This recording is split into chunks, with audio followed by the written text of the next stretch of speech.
letošnjo osrednjo poletno razstavo v Koroški galeriji likovnih umetnosti smo posvetili fenomenu tako imenovanega metamodernizma in se s tem ozrli na situacijo v slovenskem slikarstvu v zadnjih 10-15 letih. Sam ta pojem, ta pojav metamodernizma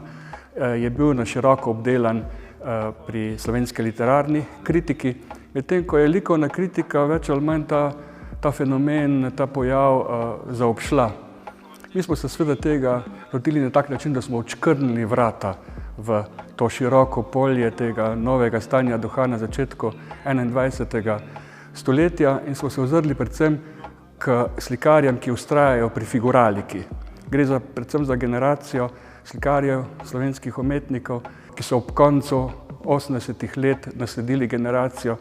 umetnikov tako imenovane nove podobe. Pa so kljub temu vztrajali pri figuraliki in klasičnemu slikarskemu mediju in s tem dajali ves čas prednost čutnosti pred družbeno-političnim konceptom, ki se mi zdi, da v tem zadnjem času vendarle spet prevladuje ne samo v Sloveniji, ampak tudi v širšem mednarodnem likovnem prostoru.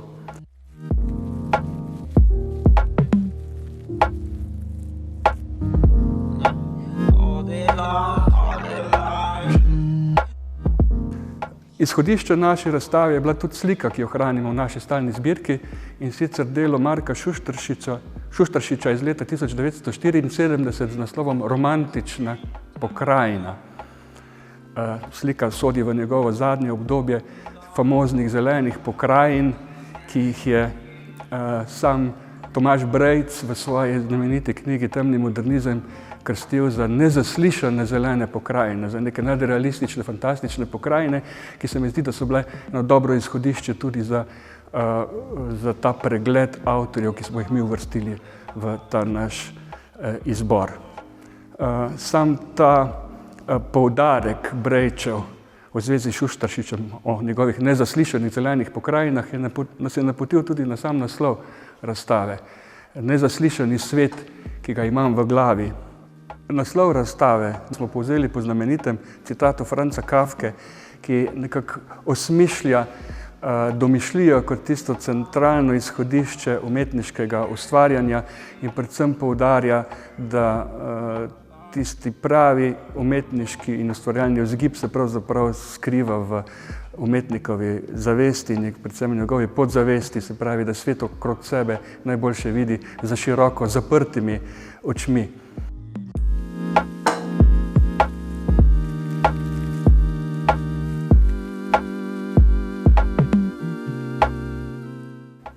Izhodišče naše razstave smo na eni strani, kot sem že povedal, poiskali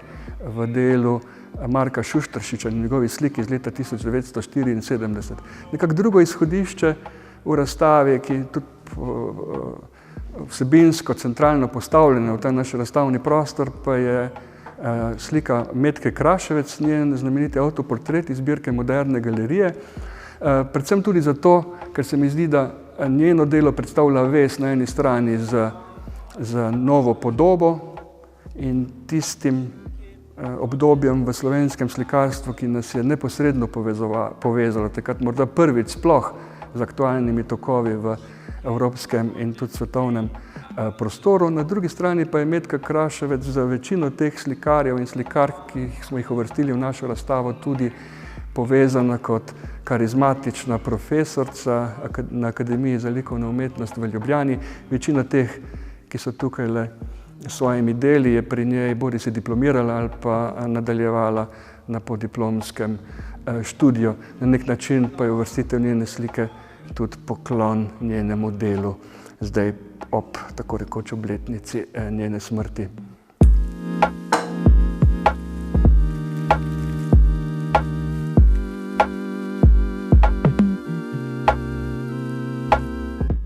Z našo razstavo smo seveda zaobjeli samo en segment slikarstva v okviru tega novega tako imenovanega metamodernizma. In prav veseli me, da je bila letos pomladi v Moderni galeriji skoraj da istočasno na ogled razstava, ki je prav tako ponujala vpogled v sodobno slikarsko sceno v Sloveniji, razstava z naslovom Čas brez nedolžnosti. Na tisti razstavi so se pravzaprav osredotočili na ta novi status podobe, ki se je razvil v slikarstvo nekje vzporedno z digitalno sliko, s to digitalno podobo, z svetom elektronskih podob, ki so popolnoma spremenili estetiko slike in seveda slikarstvo tudi na to odgovarja in je to nekak izziv za slikarstvo sodobnega časa. Vzporedno pa obstajajo tudi v Sloveniji in v svetu slikarji, ki nekako ne pristajajo na hlad tega digitalnega sveta in vztrajajo pri klasičnem slikarstvu in tega večinoma nekako zaobjamemo s pojmom nove romantike, metaromantike. Prvič je širše v mednarodnem prostoru ta pojem prišel v umetnostno-zgodovinske okvire z veliko razstavo v Frankfurtu leta 2005. Razstava Idealni svetovi, ki jo je kuriral Max Hollein, od lanskega leta direktor Metropolitan Museum v New Yorku, ki je pravzaprav vzpostavila ta kontekst nove romantike in potegnila to nit romantičnega zrenja v svet skozi oči domišljije kot nekakšno stanje duha, ki vztraja vse od konca 18. stoletja in je latentno prisotno v umetnosti ves čas, ampak se pojavlja v različnih pojavnih oblikah. Na začetku 20. stoletja v nadrealizmu, še posebej z raziskovanjem človekove podzavesti v konca 70. začetku 80. let skozi slikarstvo tako imenovane nove podobe in kot nekakšen val zopet prihaja to čustvo tudi v slikarstvu nazaj in v Sloveniji se mi zdi imamo celo plejado slikarjev in slikark, ki nekako zasledujejo ta način. Vsak po svoje, ne kot neko skupinsko gibanje, vsak živi v svojem svetu, vsak odpira oči v razprte domišljijske pokrajine v svojo smer, pa vendarle jim lahko najdemo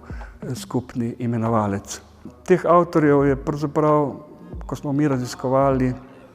in nabirali imena za to našo razstavo, kar cela vrsta.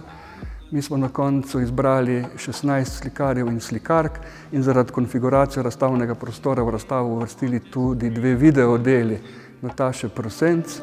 ki je svoj novi video pripravila prav za to našo razstavo, in pa starejši video Ksenije Čerče, ki je bil že na ogled tukaj v tej razstavi pred nekaj leti, ampak ga je po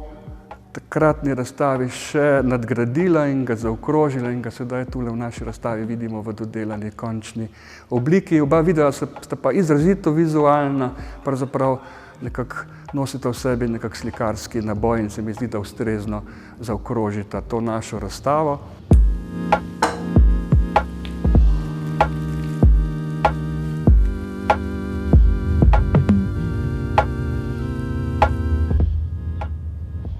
Razstava ne prinaša nikakršnega kronološkega pregleda slikarstva te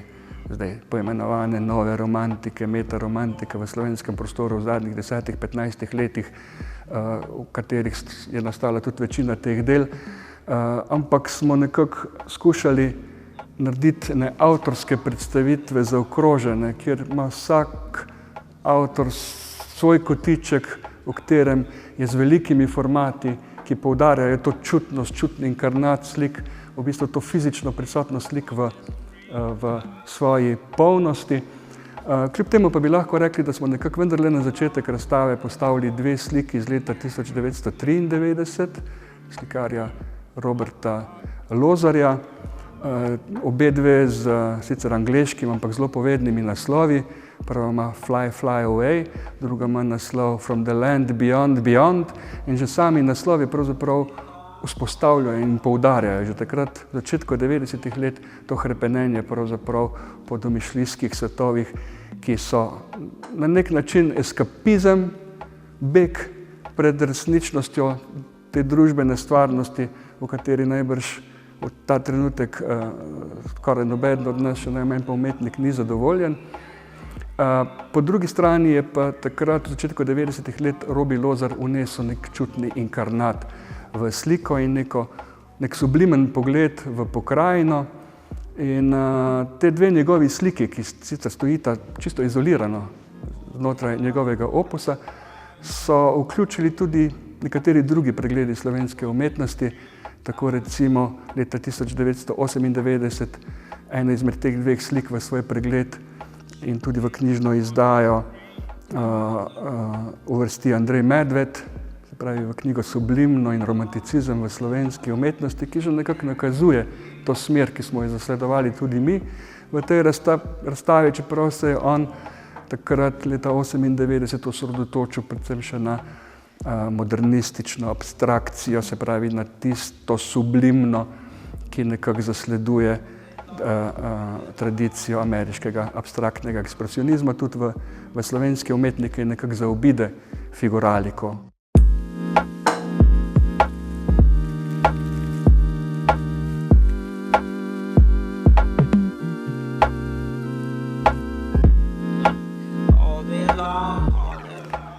V jedru razstave slej ko prej stojijo dela slikarjev in slikark generacije, ki je končala študij v drugi polovici 80-ih let. To je tudi čas, ko sem sam končal študij v Ljubljani in nekako že takrat smo se družili in že od takrat sem spremljal njihovo delo in nekako sem se čutil zavezanega, da to njihovo skupino, v jedru gre za umetnike, ki večkrat nastopajo skupaj tudi v okviru neformalne skupine Divji v srcu, predstavim skupaj na tej razstavi. In eden izmed motorjev skupine teh umetnikov je Silvester Plutajs Siko, ki mogoče ne sodi čisto v ta končni okvir izbrane teme za to našo razstavo, preko slej pa je sodeloval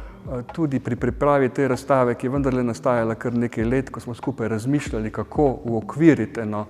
širšo slikarsko razstavo, ki bo predstavila dosežke v slovenski umetnosti v tem zadnjem obdobju. Skupaj sva šla skozi nabor avtorjev, ki bi nekako sodili v ta najin okvir in na koncu sem ga pravzaprav nekako niti ne v šali, popolnoma zares proglasil za sokustosa te razstave in v sam katalog razstave, v katerem je nekako ena moja uvodna študija, ki predstavlja koncept te razstave, smo uvrstili tudi njegovo osebno razmišljanje o slikarstvu, ki nikakor ni manifest te zdaj čisto neformalne skupine umetnikov, ki se je tukaj znašla v tej skupni razstavi, vendarle pa smo vse konzultirali, če se z objavo tega teksta strinjajo in si so pravzaprav brez rezerve rekli, da njegov tekst podpišejo. Prinaša pa en zanimiv pogled v razmišljanje slikarja, ki je v tem zadnjih 20-30 letih prisoten na slovenski sceni in se upravičeno ali neupravičeno, jaz pravzaprav v tem ne bom sodil, čuti nekako zapostavljenega kot čisti slikar v nekem okolju, kjer je mogoče res vtis, da je v ospredju predvsem konceptualna umetnost in pa ti novi digitalni mediji, ki so razširili področje vizualnih umetnosti pravzaprav do neslutenih meja.